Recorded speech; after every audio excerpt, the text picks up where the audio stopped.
Hello and welcome to the Awesome Dynamic Show. This is Paul DeWarian, owner and president of Awesome Dynamic. You can check us out at awesomedynamic.com or call us at 800-238-1811. Today, as we have been for the past few weeks, we're going to be answering specific questions. Any question that you have about Amazon, you can come to us, come to our webinar that's every single Thursday, 12:30 Central, and we'll be able to answer that question for you. However, if you are not in this webinar live today, we will just hop right into the forums and take a look at any questions that we might find there that we can answer. But if you are watching this webinar live, we encourage you to please use the chat box on the right side of your screen and ask us any question that you have. We'd be happy to help as soon as the time is appropriate. And without further ado, I'm going to go ahead and introduce our two Amazon specialists from Awesome Dynamic. They're on the line today. We have Tim. Hello, Paul. Hi, Tim. And we also have Sean. Tim is Morning, from the Paul. Chicagoland area. Sorry, Sean, you're saying hello there. Tim is from the northern Chicago suburbs. I'm coming to you from Fort Myers, Florida. And Sean is coming from beautiful Washington State. What town are you in, Sean? Longview. Longview. That's right. That slipped my mind for the moment. So, without further ado, again, Tim, we have for today. Absolutely.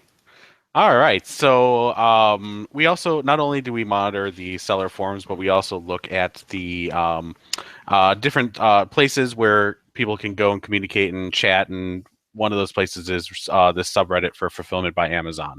So in there, we have someone that says, "I'm being charged $2.99 for sending extremely small items into FBA. After bubble wrapping each item, they measure the following: 4.5 by 2 by 2. They're looking at the fee page, and it looks like they may not comply with the small standard size because the smallest size is over the 3/4 of an inch. So I think I'm not complying with the shortest side. They created the removal order, and the package they sent back with the removal order is almost like a manila envelope, which I think they are using to ship my items around. I hope they aren't doing this since items are extremely fragile and it is not the right way to ship it like this, but they are cutting costs for themselves by doing it like this. So couple of quick answers on that. First of all, yes, Amazon probably is shipping it to the customer in that way. And if you're at all concerned with how Amazon might be shipping your product, then that means that you need to make sure you prep your product correctly so that this particular issue doesn't impact your product being shipped. Amazon does recommend that you always do what's called a drop test of your product to make sure that your product is able to survive the shipment process. Keep in mind that your product is going to be handled by many different people, both at fulfillment centers as well as shipping, and they could literally just throw the product exactly how you have it prepped into an Amazon brown box along with all the different other items that a customer has purchased. So you need to make sure it's prepped exactly how it's going to guarantee your product will be protected during the entire fulfillment process. So with that being said, you probably will not be able to qualify for the small standard size, and you'll just have to work that into your pricing to accommodate for those larger fulfillment fees. Does anyone want to add anything to that? One thing I wanted to say, Tim, is there is, the whole drop test is so important, and I figure, since we're talking about it, I'd kind of dive into that topic a little bit. You have to do what they say is a 3-foot 5-point drop test, and we recommend doing that onto concrete. I actually prefer doing it from higher up in the air. We've even thrown packages out the second story of a building just to make sure it will survive.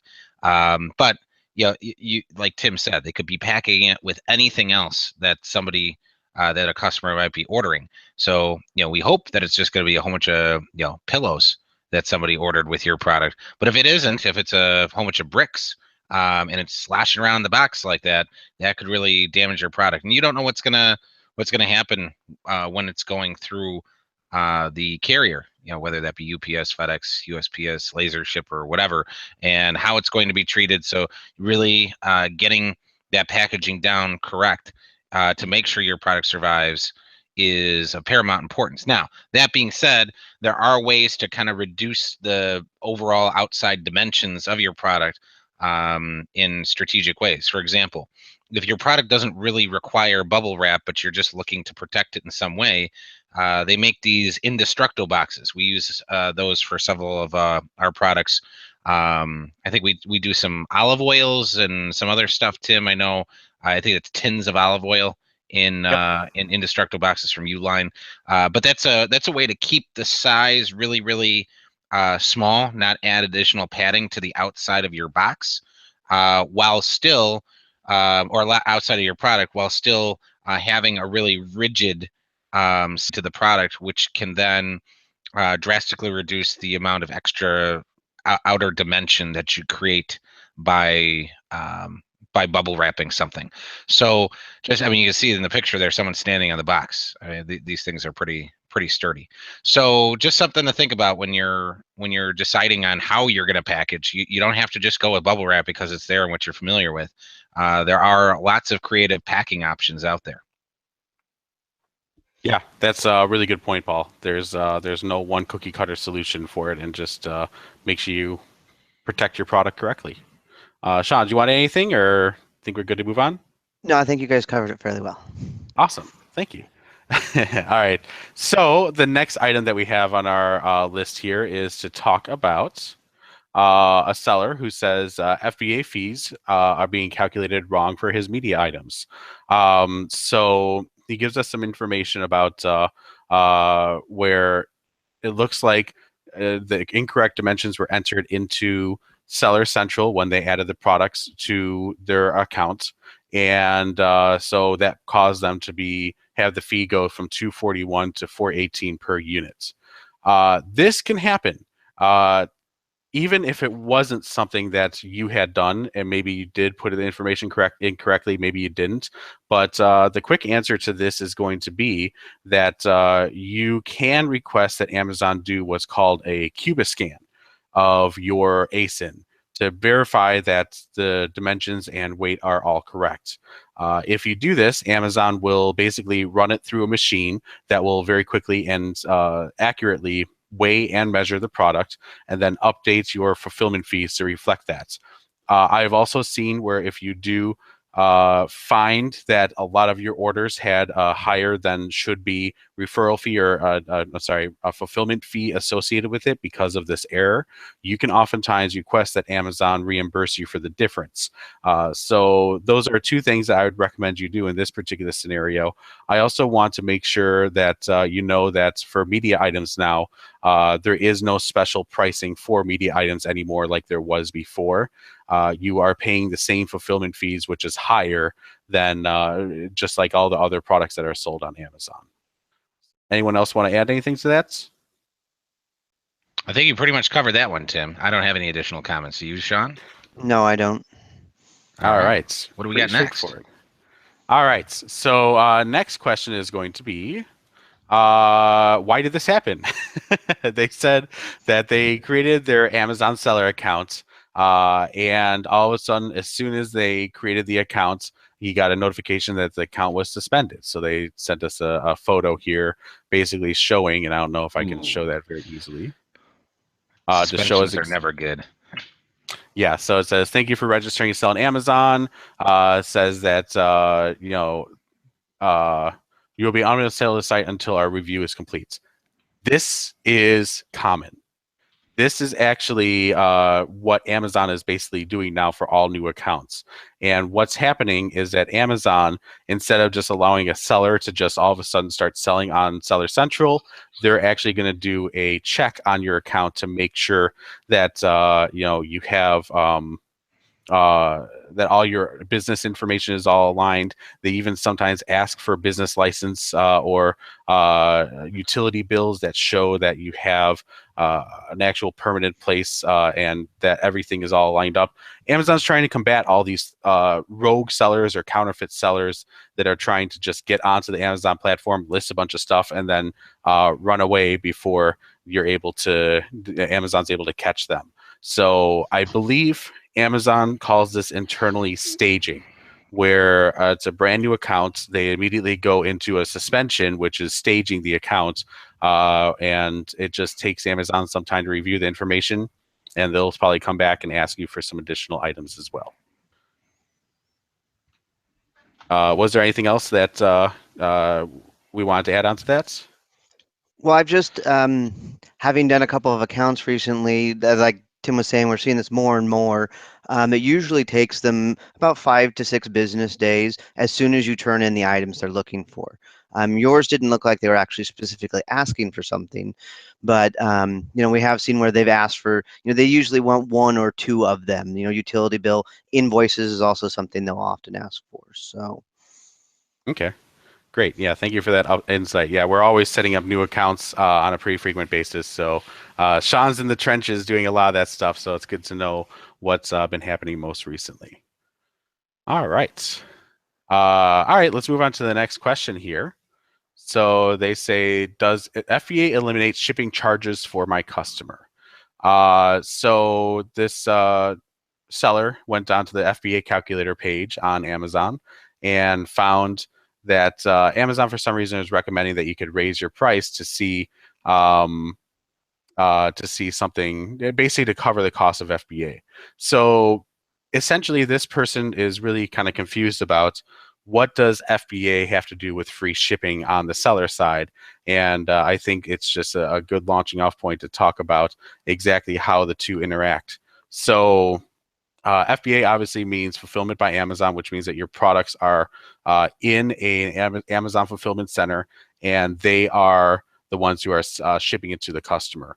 When your product is fulfilled by Amazon, it does one really big thing, and that is anyone who is a Prime customer on the buyer side of Amazon will be able to purchase that item and get free, most often 2-day shipping for that item that they purchased without a minimum, unless it's a very inexpensive product and it falls into the add-on category.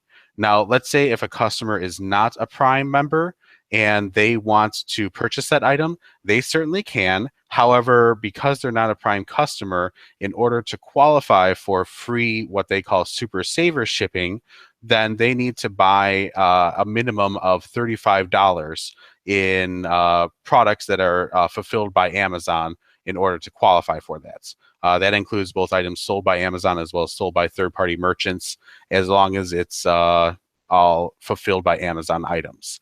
So if a customer does not qualify for Super Saver shipping, then yes, they may need to pay additional for them to be able to purchase a product and get it shipped to them. But yeah, for the most part, the fee does not get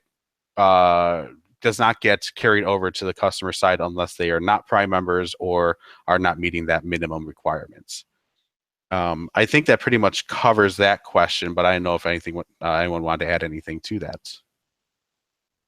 Now it looks like I'm getting a bunch of nods or head shakes here, so I think we're good to move on to the next one. So, all right, next question is going to be, well, actually, let's take a quick break. I think this is a good time to just talk a little bit about Awesome Dynamic. Paul, if you're ready. Looks like I'm going to have to be. All right. So let's put the website up on the screen, Tim.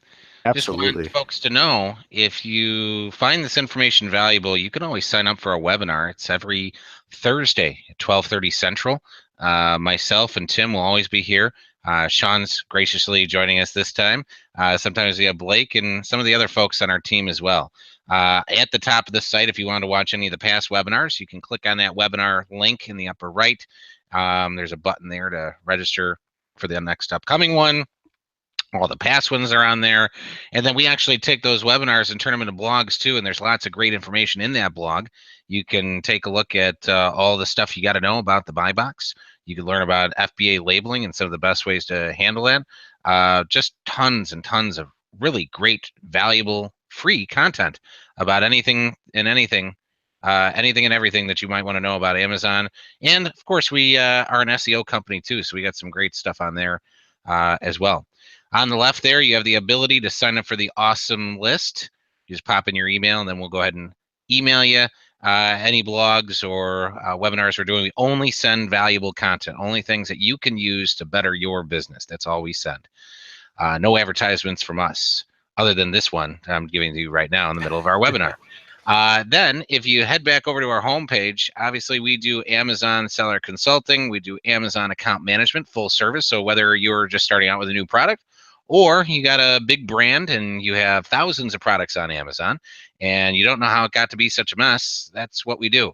So we can take over the account, manage it all for you, or we can get you up and running, or fix account issues, or whatever you have in mind.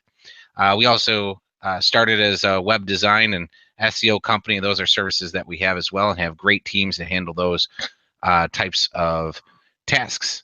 If you scroll on down the page, Tim, there's another spot to sign up for the Awesome List. If you're on our homepage, you can learn how you should be demanding awesome. Check out some of our testimonials, our very handsome and beautiful staff. And if you like the content in this webinar, we'd sure really like a 5-star review. And you can click that Review Us button at the bottom, and you'll be presented with a thumbs up, thumbs down. Of course, we are thumbs up. You click on that, it'll bring you right over to Google and Facebook, where you can leave us a 5-star review as a thank you for this great content that we provide every Thursday at 12:30 on this webinar. With that being said, Tim, what do we got for the next question? Okay, thank you, Paul, so much. So the next question that we're going to talk about, and it's actually very relevant to a current issue we're working on with a client, so I thought it'd be a good time to bring this up, is account suspensions. We talked about the accounts being suspended right off the bat, but what if you're already selling and you have problems with your account being suspended for one reason or another? Well, that can really be a big pain. And oh yes, lock up all your money, lock up all your inventory, won't let you log in. Yep. We've seen it happen where thousands and thousands of dollars in inventory and dollars just being tied up. But Tim, what was the question? Sorry to hop in there. Sure. Well, it's not so much a question. It's just a seller post that has gotten a lot of traction on it, and basically, this seller, Bunga Bunga, love the name. He basically writes up a really good guide as to how to write a very effective and well formatted suspension letter, and you can see.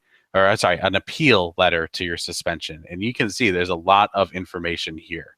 And you see this person said, even your friend and humble narrator, Bunga Bunga, has been suspended. So this person comes from an area of experience. So the biggest takeaway from this is that you really want to make sure that you have a very well formatted plan of action. If you don't have a very well formatted, thought out, and well written plan of action, Amazon is not really going to take your appeal very seriously. And it's important that during this, while you create your plan of action, that you make sure you explain out in very specific detail what went wrong to cause your suspension. Then you need to make sure you explain in very great detail what you have done immediately to be able to correct this problem. And this is, I think, the biggest thing that Amazon really, really needs to make sure you have very well thought out, and pretty much prove to Amazon that you will not have this problem happen ever again. So this is your promise of what you are going to change internally in order to make sure this doesn't happen again. And I think that this is probably the biggest thing that a lot of sellers really lack in, is how, people ask, how do you prove that you're not going to have this problem ever again? And that is something that we can help you develop on a one-on-one basis, because it might mean changing some of your core business processes in order to get in order to fulfill on that promise. And we'll work with you. We'll figure out what works best for you. We also have options of taking care. Probably one of the biggest reasons for accounts to get suspended, in my experience, is where you'll see that a seller has not performed as well as they should be in a customer service sense. So that's everything from responding to customer inquiries in a timely manner, making sure to refund any customers who are unhappy with their product, dealing with any negative feedback that might come through, making sure that if you don't use FBA for your fulfillment experience, that you are constantly making sure to keep up on shipping things on time and with proper tracking information. All of these are metrics that Amazon tracks as your seller metrics. And if you fall below any of Amazon's thresholds, then especially repeatedly and more than once, that's when Amazon will take action on this. So I want to make sure that we bring this up and maybe even spur maybe a little bit of a discussion. I don't know if you guys wanted to add anything on top of that. Well, I mean, I remember the one account that we worked on. It was a guy that sold covers, the covers that go on top of phones, Hmm. and Cases or wasn't a the case. screen It was like a protective film. It was almost a glass screen piece. protector. Yeah, screen. That's what I'm looking for. The screen protector. He was trying to use a variation of color between the matte Mm. and the non-matte, the glossy, or I Glossy. don't know if they call it glossy or whatever it was, but Amazon told him you can't use a variation. You can't use color variation in this category on this particular thing. So I recall that he was kind of upset. He's like, well, everybody else is doing this, and I said, well, every Amazon targeted you, and everybody else is getting away with it, and you certainly have the ability to report those other people. So this Amazon is made aware, but the policy is you can't do that, and they've already told you not to do it. So you've gotten away with it for a certain period of time, but now it's time to end that practice. So it's one of those things where the everybody else argument isn't going to work with Amazon. They're gonna quote their policy, and that's it. The other thing to think about, based on what you were saying, Tim, Amazon's investment in customer service is of the highest importance to them. Hmm. So we've seen a lot of people that are just too close to each product sale, and when a return happens, they get mad. They're like, oh, this is costing me money. I need to get it back from them. They're going to pay for the shipping and a restocking fee. You just got to let it go. It's a cost of doing business. You got to learn from those situations. See if you can turn that frown upside down and get that customer that's wanting to do a return. Tell them that you strive for a 5-star customer experience. You want to take care of them because you believe that everybody should should be 100% happy in what they have if they're paying for it, and because they're not happy, you're going to refund them, and you want to make sure that they're happy. And who knows, they might leave a nice feedback or review for you because you took care of them. But getting upset about it, trying to force them to do things, that's just usually a recipe for disaster. You're just gonna probably go down a road that Amazon doesn't want you to because you're not taking care of the customer, and B, it could result in a negative feedback or review, a 1-star, and those are going to be hard to remove, especially if they start telling their story, and that's something that you don't want to have happen. So that's kind of my take on these things. Tim, did you want to, or Tim or Sean, did you have anything else on suspended accounts? Well, I mean, suspended accounts, the biggest thing I guess I always took away from it was try to avoid it at all costs. Mm. Tim mentioned the seller feedback, and then just the account health in general. The other thing to be aware of is some of those drop off after about 3 months. The bad reviews, the positives and negatives, some of them hang out for up to a year. When I was a seller, we always tried to maintain and stay away from any A to Z claims because those are very bad for your account health in general. And you get a couple of those, and all of a sudden you're going to be at risk. So, Amazon does really push for customer service. So that's, one of the things to always maintain in the back of your mind is that Amazon will almost always take the customer side over yours. Yeah. Yeah, another thing here to think about when you're dealing with account suspension is Amazon is going to be the judge and jury. We've dealt with some people with account suspensions, and they'll do the minimal amount of work. If Amazon's asking for something specific, they'll do the minimal amount of work to prove their case. You got to think about it from their perspective. Your case is going to go in front of somebody at Amazon. You have no idea who it is, and we recommend going above and beyond. Don't let them infer anything. Draw all, connect all the dots, and really show that you have gone above and beyond to solve whatever it is. So if it's if you have to draw up a plan of action, don't just write out 3 short bullets and send it to them. Okay, I did my plan of action. Write something out. Have like a 1 or 2 page outline explaining, okay, this is what I'm going to do. This is who I'm going to have do it. If you hired somebody like us, we hired a consultant to help us solve this issue. That's something we always like throwing in there for our clients. get in depth. Include some overly compelling information about what you're going to do to solve the problem. I remember the one where account was suspended because they suspected that his product was fraudulent, and in that case, we connected the dots. We connected the manufacturer is authorized to sell to the distributor, who is authorized to sell to our customer. And we got official letters with signatures from the leaders of those organizations, put that whole puzzle together. Yes, it took about a week to get all that stuff together, but we got the whole puzzle together. We didn't let them infer or try and figure out anything on their own. We presented it on a nice silver platter. Here's all the information. Amazon, you could see that we are in fact authorized to sell this product. As you could see, the manufacturer and distributor have a great relationship with me, and I obviously don't have a counterfeit product, and here's the evidence. So you really want to go in that direction when you're dealing with those types of issues. You want to go above and beyond, not minimal effort. All right, great. Well, I think we covered a lot today. I don't think we need to cover any more topics unless you think we do.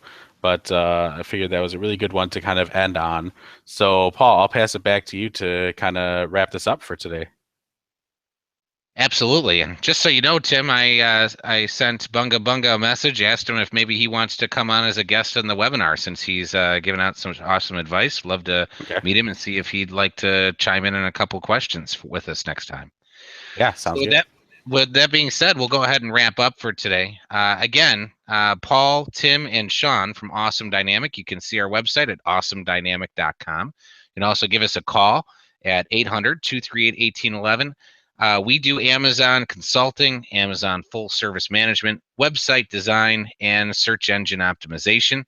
Like I said, our webinars are right up at the top of the screen. You can either look at our past one, sign up for a new one. You can click that button to get a free quote. You can check out our blogs with all sorts of really in-depth information that's super valuable that you'll definitely get some great takeaways from. You can sign up for our awesome list to be on our email list. What other calls to action can I have, Tim? You can also go down to the bottom of our page, give us a 5-star review.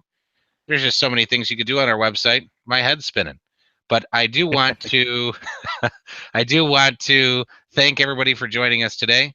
And anybody that's watching this video in the future, please reach out to us if you'd like us to give you a quote on helping you with any of your questions, getting on Amazon. We train you to do this yourself.